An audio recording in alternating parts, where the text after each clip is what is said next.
Welcome to the Sports Spectrum Podcast, where faith and sports collide. Here's your host, Jason Romano. Episode number 119 of the Sports Spectrum Podcast, featuring USA swimmer Michael Chadwick and his father, David Chadwick, is brought to you in part by Compassion International. Go to compassion.com/sportsspectrum. $38 a month, sponsors a child, releases them from poverty, and gives them a hope and a future. Go to compassion.com/sportsspectrum. Sponsor a child today in Jesus' name. Today's guest on the podcast, Michael Chadwick. He is Team USA swimmer, 4-year swimmer at the University of Missouri, 22 All-American honors, and he was a 2016 Olympic trials finalist. Just missed qualifying to go swim over at the Olympic Games in Rio. Now he has his eyes and his sights set on Tokyo and the Summer Games 2 years from now in 2020. Michael is also the son of David Chadwick, who also joins us here on the podcast. And David is a pastor at Forest Hill Church in North Carolina. David has a sports background as well. He played college basketball for the great legendary coach from North Carolina, Dean Smith, back in the late 1960s. He also participated in a Final Four and was a part of the 1971 NIT championship team with the Tar Heels. And David now is a pastor, like I mentioned, at Forest Hill Church. He's also an author of many books, including the one on his former coach, and it's called How You Play the Game, the 12 Leadership Principles of Dean Smith.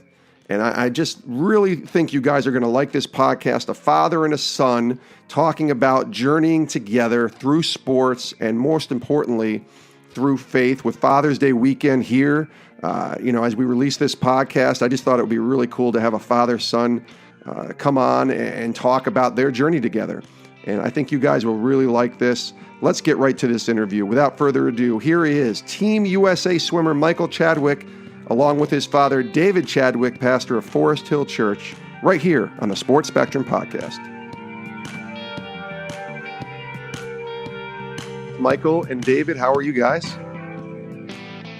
Well, good to be here. Thank you. Yeah, thanks, Jason. Doing fine. It's great to talk to you both. I'm excited to kind of learn a little more about your journeys. Michael as a swimmer, David as a basketball player, and certainly a pastor and an author. Michael, let's start with you. It's the middle of 2018 as we tape this, right in June, halfway to the Tokyo Olympic Summer Games in 2020.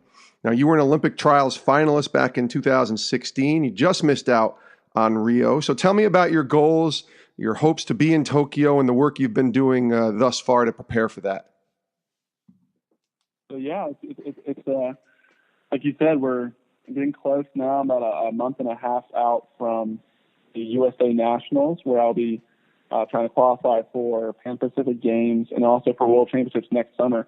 So I kind of tried to take this a year-by-year kind of thing, because it seems like every year it is getting a little bit better into the Olympic year, which is so coveted by the swimmers and all their Olympic athletes. But Tokyo is going to be here before you know it. Like you said, we're about 2 years out now, and hard to believe that I was standing at Omaha 2 years ago trying to try out for Rio.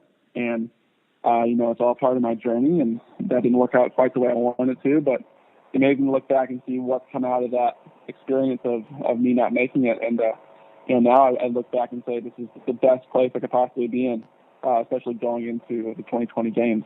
Describe in a short couple of sentences or, a couple of seconds here, just the type of preparation you go through to prepare yourself to compete. I got to imagine it's pretty in depth, but tell us about that type of preparation. Yeah, it's pretty exhausting. It's, the joke with swimmers is you kind of live on this, kind of like this bottom level, exhausted training, just not much energy. And it's very unique to our sport that it's like when we taper or rest for our big meet, we come alive and you kind of see who actually is the most talented athlete, not the person who's been going around the best times all season long, but it's the person who can rest and take the taper and then go into the national meet and really, try to break a world record or an American record or whatever it is. But for me, that mainly includes about 9 workouts a week. I've recently moved out to San Diego, which has been really great. My wife and I moved here about 2 weeks ago, and that it's been amazing to train outside in California, where all the U.S. Nationals are going to be in Irvine, so it's only about an hour and a half north of where I am. So it's going to be really nice to, be training in the place where I'm going to be trying out for the team in about a month and a half. David, as Michael's father, early on, did you see swimming greatness in this boy from an early age? Not at all. One of the jokes we have in our family is Michael always enjoyed being in the water, whether at the beach or at the summer pool. And we put him in the summer league here near our home just to have something to do. But we never saw this giftedness come about. In fact, I hope Michael doesn't mind me sharing this, but when he was trying out, you know where I'm going. Yeah. In his seventh grade, he tried out for the basketball team at his middle school. And, as you alluded to, I played basketball at a pretty high level at North Carolina. And my other son is 6'9", and he played Division I basketball on a full ride scholarship. So, Michael getting cut at his seventh grade tryouts for the middle school team was just devastating for him. And yet, we trust in God and look at his divine providence. That was what forced him to keep swimming. And then it was about his junior year in high school that we began to see a little bit of success. But Jason, honestly, even into his senior year where he had some wonderful accolades come his way, his times just weren't good enough to be recruited at any major level. And I remember sending out about 15 emails to different swim coaches saying, hey, the kid has some potential. He comes from an athletic family.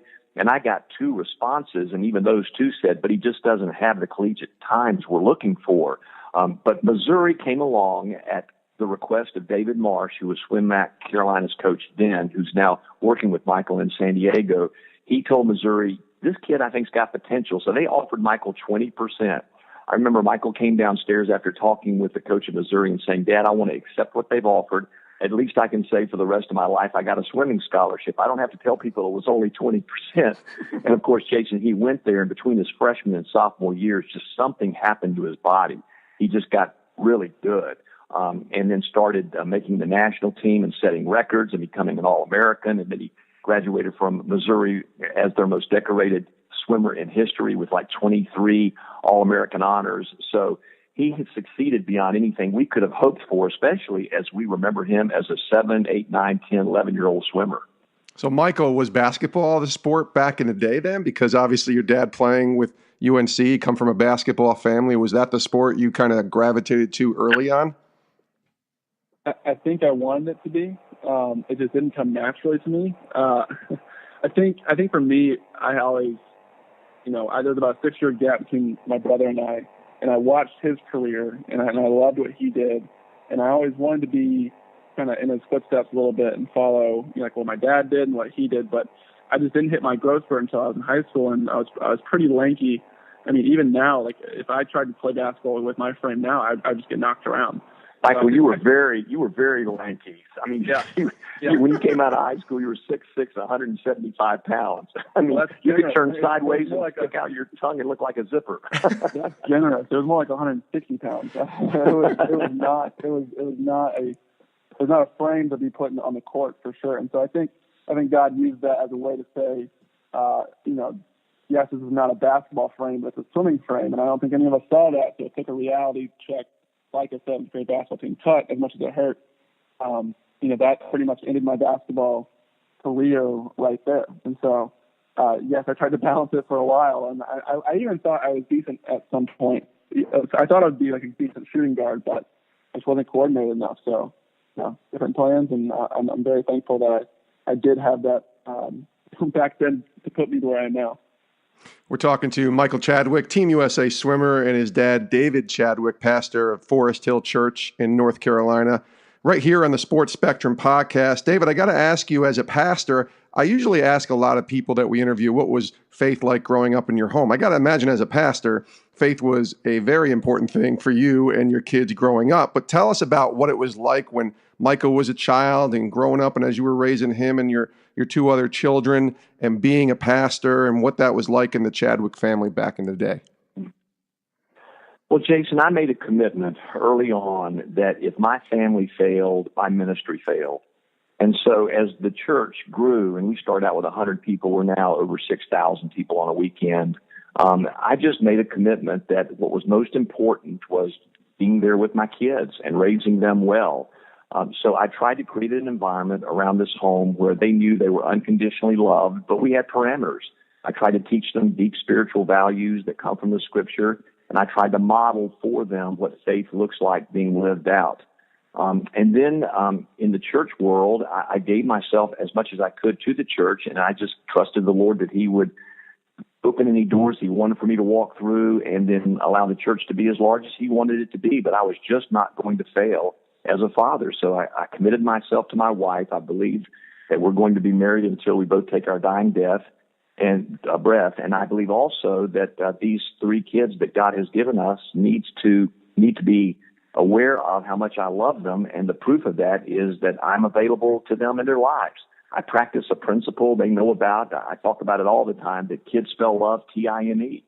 That the best fathers are those who practice their presence, P-R-E-S-E-N-C-E, instead of just giving presents, P-R-E-S-E-N-T-S.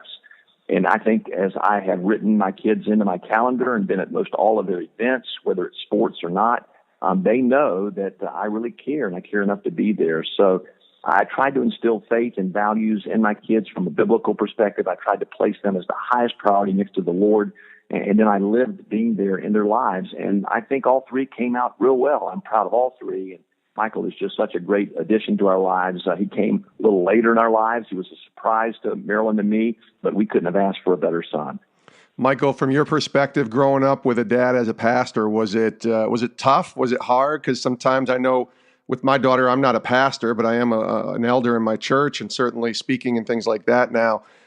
She kind of is like, Dad, would you just let me experience something that my friends are experiencing here, or stop being so tough on me? I wonder if you had that experience as a PK, as a pastor's kid. Yeah, I get asked that question a lot. It's just what is it like being raised as a PK, and it's kind of a joke among PKs. Like, what is it like to be raised as a PK? And it's honestly, I just think it's different. It's not anything that I would say I didn't like or was frustrating with. It's just the biggest thing was I had to, the way that I presented myself on a public, in public was just different than most people probably had to, because I was always just conscious of how I was presenting myself. And I don't think that's a bad thing. I don't think that's a bad way for a kid to live or for an adult to live, and just being mindful of how they're acting, because actions do have repercussions. And I think I learned that from a young age, that just having that kind of attitude around it, I think it just kind of created a really, really good setup for me. Even now when I'm on the USA team, just the way I make a point to just treat everyone just in the same way, because you never know how it can get back to you or affect, your family or anyone else.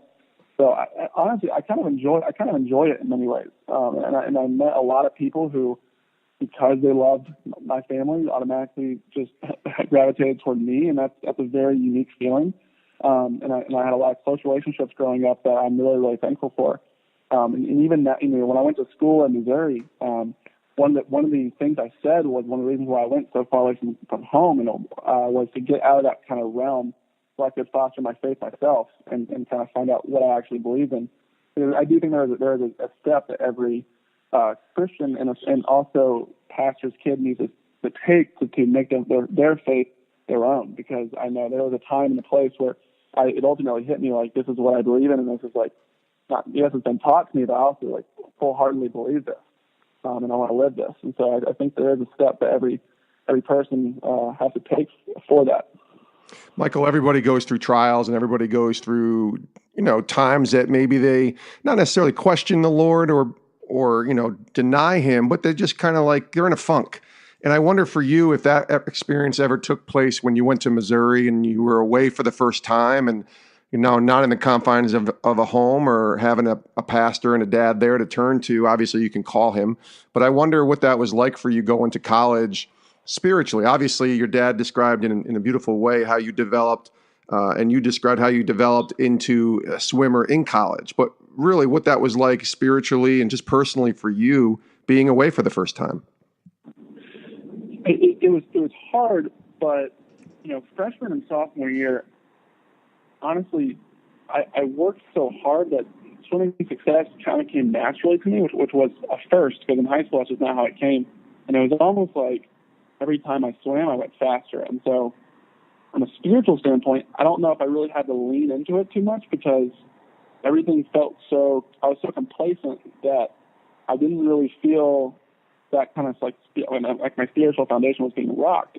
And interestingly, it wasn't until the summer, probably my junior year of college, where I really felt that, wow, like this is kind of a first time I felt like in a little bit of a panic of how do I swim the way I want to swim and also glorify God in the way I want to glorify Him. And I had a little bit of identity, just confrontation, and it just happened to be the year of the Olympics, where I had to really come down and think, like, why am I doing this? Who am I doing it for? And it's not that I wasn't doing anything wrong freshman or sophomore year, but I kind of describe it as a little bit of like a numbness. It's just I didn't really want to engage that part of my spirituality and my sport. And then since I didn't make the team in 2016, God's kind of moving me in a direction where in my senior year, right after the Olympic trials, I met my wife, and we got engaged and then got married about 6 months ago. And it's like things just keep happening in a way that's like God's moving me in a direction that I wouldn't have ever seen if you would have asked me where that direction is, or like 4 years ago. So, and Jason, if I could add here, and Michael would probably not say this, but if he'd made the Olympic team and gone to Rio, he would have never met his wife.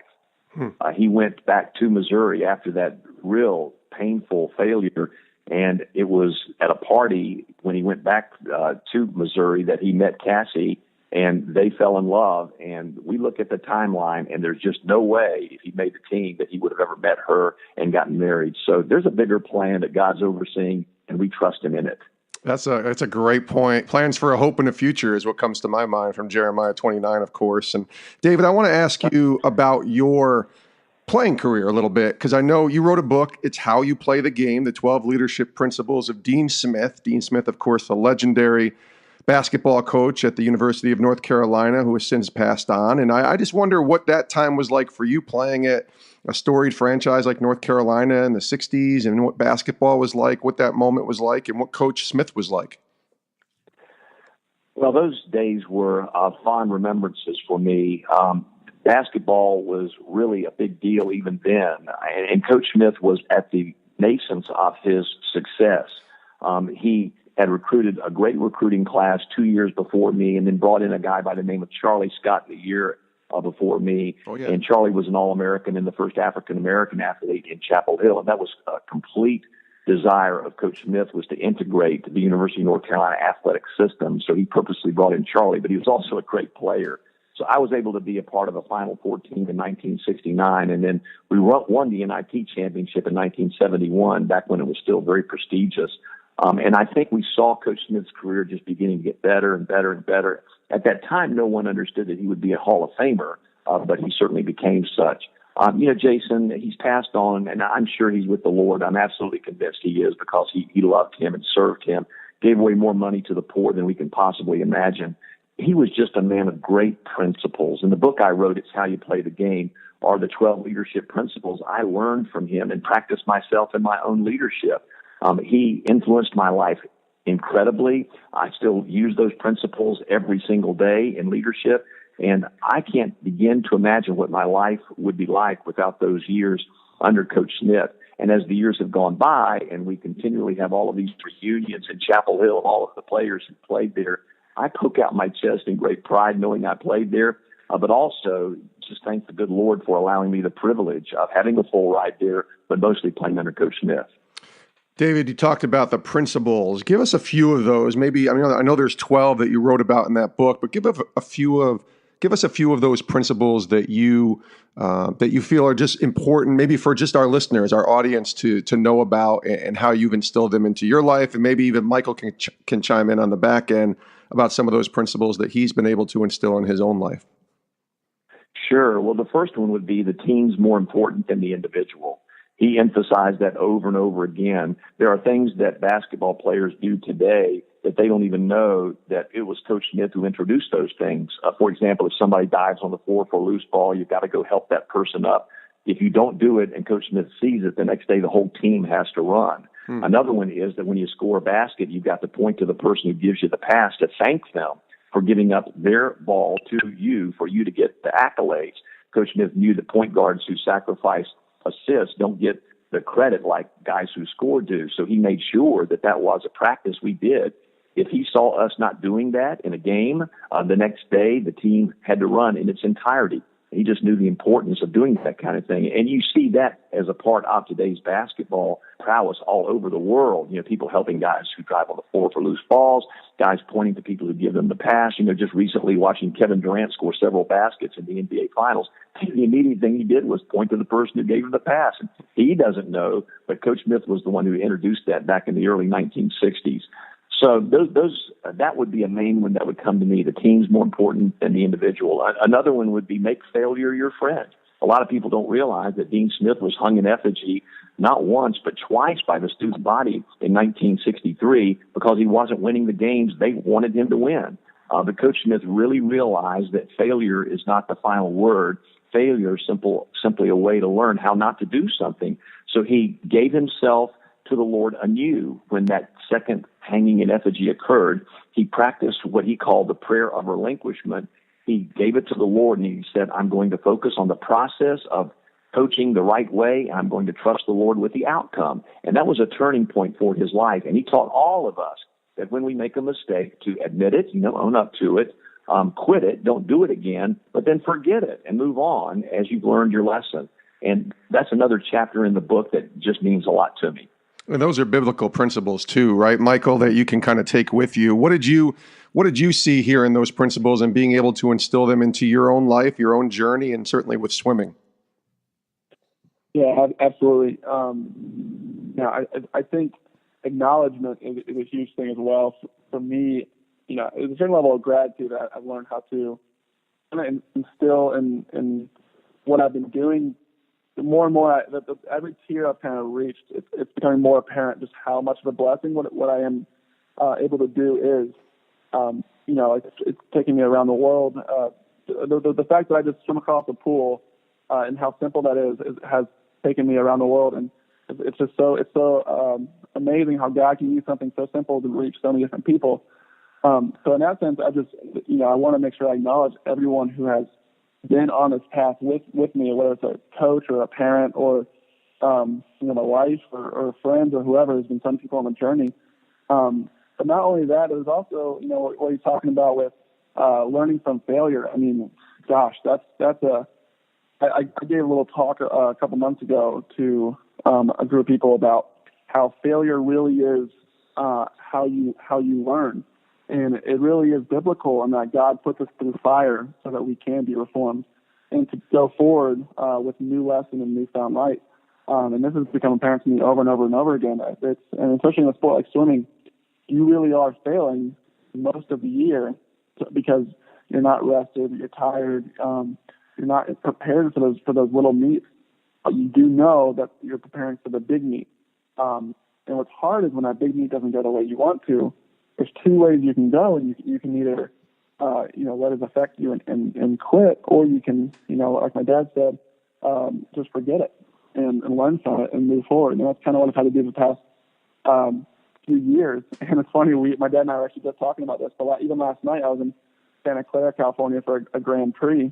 Well, it's the Pro Swim Series now, but we did a 50 freestyle and there was a shootout, and I was the favored to win. I was the top seed.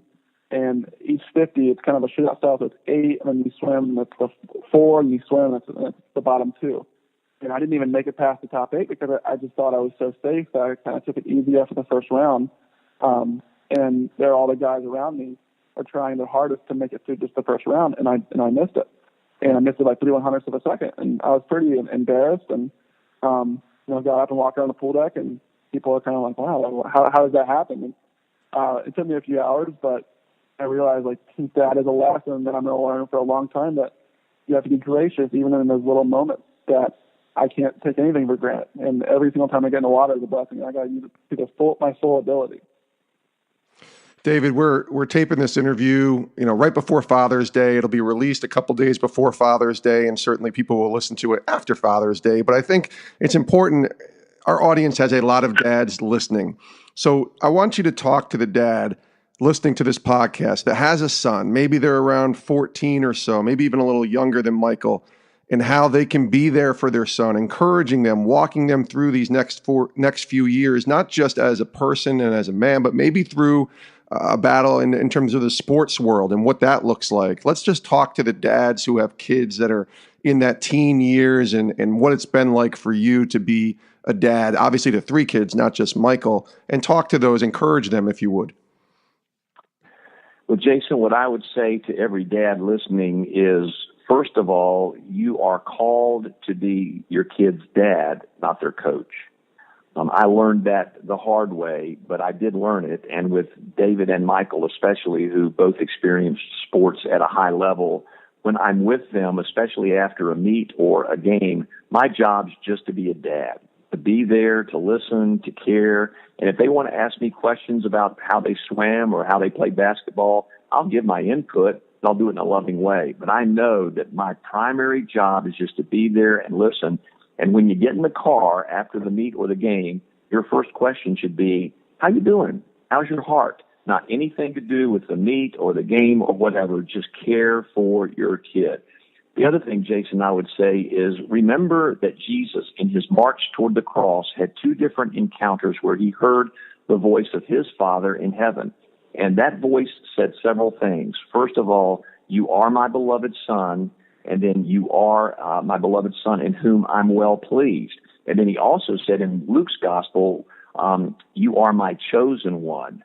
So I would encourage all dads at some point this weekend to say to their kids, especially their teenage kids, when their hearts are so malleable, say to them, you're my kid, and I really love you. And I'm so well pleased with who you are and what you've done. I don't care if you become the greatest swimmer, basketball player in the world. I just care that you become a great human being. And I'm so proud of who you are. And you need to know you're a chosen one. I wanted you. You're not a mistake. You didn't come here by accident. I chose you, and your mom and I wanted you to be a part of our lives. And we love you so much. Our love's not based on your performance. It's based unconditionally on just who you are as our child. And just know I'm always going to be here for you. Man, if a dad could say that to his kid, it is the hunger of his or her heart. They want to hear that more than anything else from their dad. And when it's said, and I think even repeatedly, because even Jesus needed to hear it a couple of times on his way to the cross, it encourages a heart. It heals a heart. It makes a kid feel like they're worth something that will last for their entire lives. That's really good. Michael, I'm going to let you take over here and just let us know, tell our audience what your dad has meant to you along this journey. Well, it's hard to put into words exactly, but this journey that I've been on has luckily been kind of modeled out for me by my dad. And it's very, very special to have a father who has had an athletic career right like what he had. I remember growing up and being just so amazed by hearing stories about when he played for Dean Smith and what it was like to play for UNC and play overseas. He played overseas for a few years in France. And I remember when we even went over to France, I got to see where he played a little bit and just having that come to life. And being a aspiring athlete, it was just so special to see that he's done it, and that he like that. I'm his son, and like I have that same talent. It's just even if it's not in basketball, it's in something. So that was really special to have a sports side of it. But on the other side of that, you just have this man of character who has instilled in me the values of what it's like to be, first off, a man of God and a strong husband, and then what it's like to be a Christian athlete, which is a harder thing nowadays than it really should be. But in a sports world where there's so much fame and there's so much attention put on the individual, and there's almost like this, they're so idolized nowadays that there's a certain level of humility that my father showed me early on that I just wanted to keep even now, and I want to keep going forward. And so I was really, really thankful for that. But I think the most important thing that I really want to say, like to my dad, is just thank you for being there and not making it always about my sport. Like we talk about swimming, we talk about that, but I mean, when he says that's the first thing we talk about, I mean, it's true. It's not how the sport is or how I'm affecting the sport. It's how the sport is affecting me. And first and foremost, that has to be the most important thing. For the father-son relationship, it just can't be centered around the sport. It just can't. And so I think what's going to be exciting is, when I walk away from the sport, whenever that's going to be, I'm going to have these life lessons that I can continue to use and just continue to talk about with my dad. And it's not going to change anything. And I think that's a really important thing. So, yes. And also with the leadership aspect, watching him lead the church for all those years, I can remember going into the University of Missouri and just wanting to lead and be a captain. And I was voted captain my junior and my senior year. And I remember asking my dad questions about certain things, just like, how do I do this? I mean, one of the swimmers did this. How can I respond to it? My coach is acting this way. How should I respond? And just having a resource like that, I'm just really, really thankful to have that. So, thank you, Dad. Well, thank you, son, and I am honored to be your dad. You came to your mom and me as a total surprise. We thought we were done, and I was a little bit older, but you've helped keep me young. And you just need to know how proud I am of you. You are an incredible son. You've honored me with your faith, with your life, and the way you're loving your wife, Cassie, now. I'm so proud of you. With your swimming and athletic prowess, that's something, but I'm much more proud of who you are as a person. And I love who you've become. I wanted you so desperately, even though I didn't think you were going to come. And you truly are a gift to our family. You've enriched Mom and me, and we are so thankful that God gave you to us. I can't imagine a better son, except maybe your brother. Both of you are just great. And I love you both so much, with your sister Bethany. And I am honored to be your dad. And I hope I've somehow modeled for you the faith that is so real to me, because I really believe faith's more caught than taught. And I hope you've seen me live out my faith much more than any words that I've spoken to you. Absolutely. Yeah, This has been great. David Chadwick, pastor of Forest Hill Church in North Carolina, played college basketball at University of North Carolina, of course, under Dean Smith. Michael Chadwick, his son, Team USA swimmer, 4 years at the University of Missouri, 22 All-America honors, and hopefully we're going to be booking some flights and some tickets for Tokyo in 2020, and we'll see Michael out there glorifying the Lord through swimming. Appreciate both of you guys joining us on the podcast. This has been a treat. And first of all, happy Father's Day to you, David, and wish you guys both nothing but the best. Thank you, Michael. Thank you, David. Thank you, Jason. Great being with you. Love you, Michael. Yeah, love you too. Thank you, guys.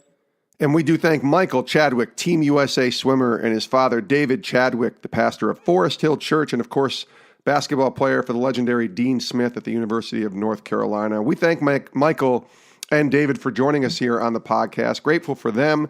I really love this interview. I did. It was one of the first that we've done where we had, a dad and his son on together, and you could tell they were on via phone. I would have loved to do it in person, and maybe next time we have them on, maybe if Michael qualifies, I'll take a trip out to wherever they are and try to interview both of them, because I just think you can tell their bond is a pretty strong one. And I loved what David said and related to him as a dad. I'm a dad of a 14-year-old daughter, Sarah, and I just love my daughter so much, and I'm so grateful to be a dad, especially around this weekend coming up. It's Father's Day weekend, and just having the privilege to call myself dad is so cool. And I know David, I could sense that with him, with not only Michael, but his other two kids as well, and just having the privilege to be called dad and the responsibility that comes with that and taking that seriously. I loved what David said about encouraging the dads out there to just be with their kids. I love when he said, where was it? The definition of kids spelling love is T-I-M-E, time. I thought that was really powerful. I love that he talked about presence, not presence, P-R-S-E-N-C-E, the presence of being around your child versus the presence that you give your child. Your child will always value the time that you spend with them more than anything you ever give them. And I loved what he said at the end about being called to be their dad's, their kid's dad, being called to be their kid's dad and not their coach. So powerful. So many of us watch our kids, and I know I watch my daughter play softball, and I get caught up wanting to coach her because I always jokingly tell her that nobody knows sports more than your dad, Sarah. But he's right. David is right. I got to remember that when I'm not coaching her, because I do coach her on her softball team too, but that I'm just her dad, and that I'm there for her, and that I love her, and that if she wants to confide in me or ask me questions about something, that I can choose to answer those questions. But bottom line is I'm her dad, and that's all I need to do is be there for her and love her. So really good stuff from David Chadwick and his son, Michael Chadwick. We wish both of them nothing but the best and thankful for them for being here on the Sports Spectrum podcast. We're also thankful to Compassion International, partnering with us on this podcast for $38 a month. You, the listener, can make a gigantic impact on a child's life. Go to compassion.com/sportspectrum. Sponsor a child today for $38. I promise you, you will not regret it. Sponsor a child today in Jesus' name. Go to compassion.com/sportspectrum and provide food, clothing, the opportunity to have medical care, education, training, vocational training, the opportunity to know Christ. That's the most important thing. Your $38 goes right to that child and the opportunity to have all those things. Releasing a child from poverty. You can do that by going to compassion.com/sportspectrum and sponsor a child today. Thanks so much for joining us here on the podcast. You can email me, jason@sportspectrum.com. You can email me directly. Let us know what you thought of this podcast. You can also leave a review. If you liked what you heard, please tell someone about it on your social media feeds and leave a review on iTunes, Apple Podcasts. It helps get the word out. It's so vital to people hearing these stories of sports and faith. Go leave a review on iTunes. That would be amazing. We would be so grateful for that. Thanks so much for listening to this podcast. We'll see you next time right here on Sports Spectrum. Have a great day.